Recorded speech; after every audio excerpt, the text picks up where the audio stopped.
The real suspect scrambled up and vanished into the crowd.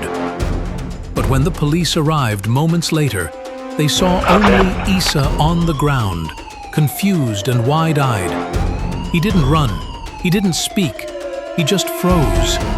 To them, that looked guilty. They shouted commands. "Get on the ground! Show me your hands!" Issa is 37 years old. He's tall, good-looking, with quiet eyes and a peaceful face. He doesn't speak, not because he won't, but because he can't. Issa is autistic, and his silence is part of who he is. But those who know him best say he's one of the gentlest souls they've ever met. Issa was born in Amman, Jordan. His mother was Jordanian, a woman of deep Christian faith and resilience. His father, a born-again Christian American, was working overseas when they met. Issa was their only son, and from the start they knew he was different. Delayed speech, sensitive to loud sounds, a unique way of seeing the world. But he smiled, he laughed, and he loved music. His parents loved him fiercely. At age 7, Issa and his family moved permanently to the United States. His father filed all the right paperwork, and Issa was issued a U.S. passport. He became a citizen through his father. His entire life from that point forward was in America. The schools that struggled to understand him, the local parks where he walked daily, the group homes that cared for him with quiet kindness. America was his home. He never went back to Jordan. Not once. Not for a visit. He couldn't remember much of it anyway. Just flashes of childhood, smells of spices in the air, and his grandmother's voice. But one day, that life came crashing down. Issa was spending the afternoon with his mother at the mall. It was one of their small routines. She liked to walk with him, arm in arm, pointing out decorations or small things that made him smile. Issa didn't speak, but he listened closely. He always felt safest when she was near. That day, she stopped to use the restroom. She asked him to sit on a bench just outside the entrance, where he always waited patiently. Issa nodded as he often did and sat quietly, hands folded, rocking gently in rhythm with the sounds of the mall. But in the span of those few minutes, everything changed. A man was running, fast. Shouts echoed behind him. Security guards chased close behind. The man rounded a corner and crashed into Issa, who had just stood up, startled by the noise. They both fell to the floor. The real suspect scrambled up and vanished into the crowd. But when the police arrived moments later, they saw only Issa on the ground, confused and wide-eyed. He didn't run, he didn't speak, he just froze. To them, that looked guilty. They shouted commands. "Get on the ground! Show me your hands!" But Issa didn't respond, not because he refused. He simply didn't process it. The noise, the lights, the tension, it overwhelmed him. He shut down. They tackled him. When Issa's mother stepped out of the restroom, the bench where she had left her son just minutes earlier was empty. At first, she wasn't alarmed. Maybe he had wandered a few steps. Maybe he was looking at something nearby. She called his name gently, then louder. She checked around the food court. Nothing. Then the panic hit. She started shouting, running in circles, calling for security. Shoppers stared. She didn't care. "Have you seen my son? Tall, quiet, autistic. He doesn't speak." She called her husband, breathless, shaking.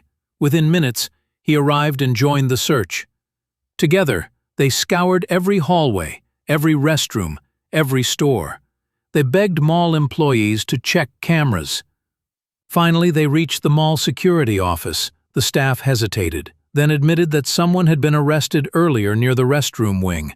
A man in a dark hoodie, matching Issa's description. But they weren't sure. The police had taken him hours ago. "Arrested?" his mother gasped. My son doesn't talk. He didn't do anything. Where did they take him?" But no one had a clear answer. They were told to try the city jail, then redirected to the sheriff's substation. No one could confirm anything. Hours passed. The parents kept calling, kept asking, kept hoping this was all a mistake. And it was. A terrible, devastating mistake. Meanwhile, Issa sat alone in a small, cold jail cell. No one explained anything. The fluorescent lights buzzed above him. The echo of metal doors slamming shut filled the air. Every noise startled him. Officers tried to question him. "What's your name? Where are you from? Why were you resisting arrest?"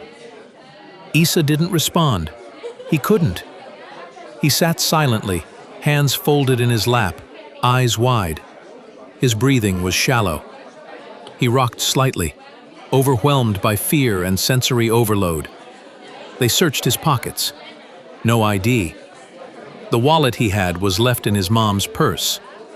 One officer scanned his fingerprint record, but no name, and only said, "A foreign place of birth, Amman, Jordan," popped up in the system.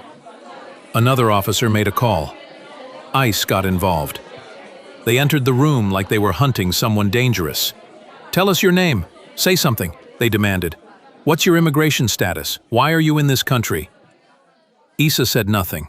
He didn't even look up. He couldn't. To them, it was non-compliance, refusal to cooperate. They labeled him high risk and uncooperative. Hours later, ICE placed him in shackles and walked him to a white van. He didn't resist. He just went silent like he always had. Thank you for watching. Part 2 will start in a few seconds. You'll appreciate if you support the channel by liking and sharing, and make sure you subscribe. Thank you so much. Back at home, his parents still didn't know where he was. Their son had vanished. No official had called. No one gave a straight answer. Inside the ICE holding facility, the processing was routine, cold, mechanical. Issa sat with his head down while agents filled out forms, typed into terminals, and checked boxes that would decide his fate. But there was a problem. He didn't speak. Not a single word. One agent leaned over to another. "What's his name again?" "No ID, no answer, nothing. So what do we call him?" Another agent, young and smirking, said, "I don't know. Just put John Doe or Habibi Doe or something. That's what they all call each other anyway." The others chuckles, and that was it. Instead of John Doe, they labeled him Habibi Doe, a cruel nickname born from ignorance and arrogance, not understanding or care. It became the name printed on his file, his travel documents, and the digital case notes. To the system, Issa wasn't a person. He was paperwork. Silence. An inconvenience to be processed and moved out. No one asked why he didn't speak. No one stopped to consider that maybe he couldn't. No one called an advocate, an interpreter, or a medical professional. He was foreign-born. He didn't answer. That was enough. And with the flick of a pen and a careless chuckles laugh, the government stripped a man of his name and his country. Outside those walls, Issa's parents were in full panic mode. His mother couldn't sleep. His father was on the phone with every agency he could find, repeating the same sentence over and over, frustrated. "My son is a U.S. citizen. His name is Issa Michael Thomas. He has autism. He can't speak. He was born in Jordan, but raised here since he was 7. But by the time anyone took them seriously, the ICE van had already driven off. Destination, deportation, and Habibi Doe was on the manifest. Back in California, Issa's parents were growing frantic. They had gone from police station to jail to ICE headquarters, all in the same day. No one had answers. No one could confirm if Issa was in custody, or even if he'd been arrested. They searched databases, called detention centers, spoke to supervisors. Each time they gave his full legal name, Issa Michael Thomas. Each time the answer was the same: We have no one in custody by that name." His mother wept in the hallway of the Icefield office, clutching his birth certificate and passport. "He is my son! He's American! He doesn't speak! Please, just check again. His name is Issa Thomas." A clerk said, "Ma'am, we've searched. There's no record under that name. If you find a case number, we can try again." "But how can we find a case number if no one will tell us where he is?" her husband snapped, exhausted, eyes bloodshot from driving and pleading for 18 straight hours. They even contacted a local congressman's office. A staffer promised to look into it. But every system hit the same wall. No record of Issa Thomas, because he had been logged under a different name, one made up by someone who couldn't be bothered to care. Meanwhile, Issa was placed in a deportation staging center in the Mojave Desert, still silent, still alone. No lawyer, no phone call, no medical screening. He ate the food placed in front of him. He never spoke. He didn't cause trouble. To the staff, that made him easy to forget. His file stamped "Final Removal Order," voluntary non-responsive, was rushed through, and on the manifest, next to the line marked name, it didn't say Issa. It didn't say Thomas. It said Habibi Doe. The plane sat on the tarmac under the gray light of early morning. A handful of ICE officers escorted several individuals up the boarding ramp, shackled, silent, most with nothing but a small bag and the clothes on their backs. Among them was Issa, still silent, still labeled Habibi Doe. He didn't understand what was happening. No one had explained, no one had asked. His hands were cuffed loosely in front of him, his legs bound with soft restraints. He didn't resist. He didn't even blink. His eyes stared ahead, empty and overwhelmed. The agents placed him in a window seat near the rear of the aircraft. They didn't speak to him.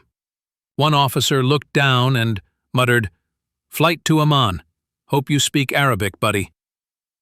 Issa didn't respond. He hadn't said a single word since the day he was arrested. Because he couldn't. Back in California, his mother jolted awake just before sunrise. She had fallen asleep with her shoes on, her phone still clutched in her hand. Her husband had stayed up all night, calling detention centers, congressional aides, even a civil rights attorney who promised to investigate further. 3 days had passed. Issa's room was exactly the same. His blanket still folded on the bed, headphones still resting on the nightstand. His favorite soft hoodie draped over the chair. His mother sat on the edge of the bed, holding a photo of him as a child. She ran her thumb across the image, whispering a prayer. No one knew where he was. Not her, not her husband, not the attorney they hired, not even the congressman's office that had promised to look into it. Every database said the same thing. No record found. No one by the name Issa Michael Thomas is currently in our custody. They asked if anyone matching his description had been transferred. No one we can confirm. They even called the airport.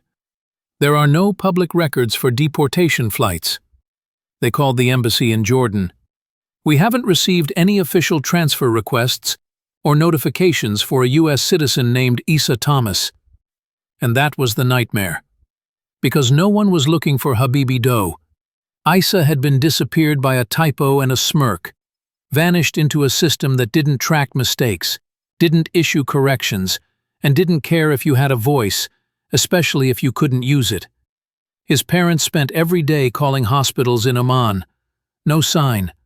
They called local shelters, churches, refugee aid centers. No luck. They even posted his photo online, begging people in Jordan to keep an eye out. "He doesn't speak. He may be scared. Please help." The post went viral in small corners of the internet, but still, nothing. The world had moved on. But for Issa's parents, every hour was agony. Every knock on the door might be news. Every phone ring might be a lead. Every moment without him was torture. And somewhere, on the other side of the world, their son was alone, nameless, stateless, forgotten, but not by them.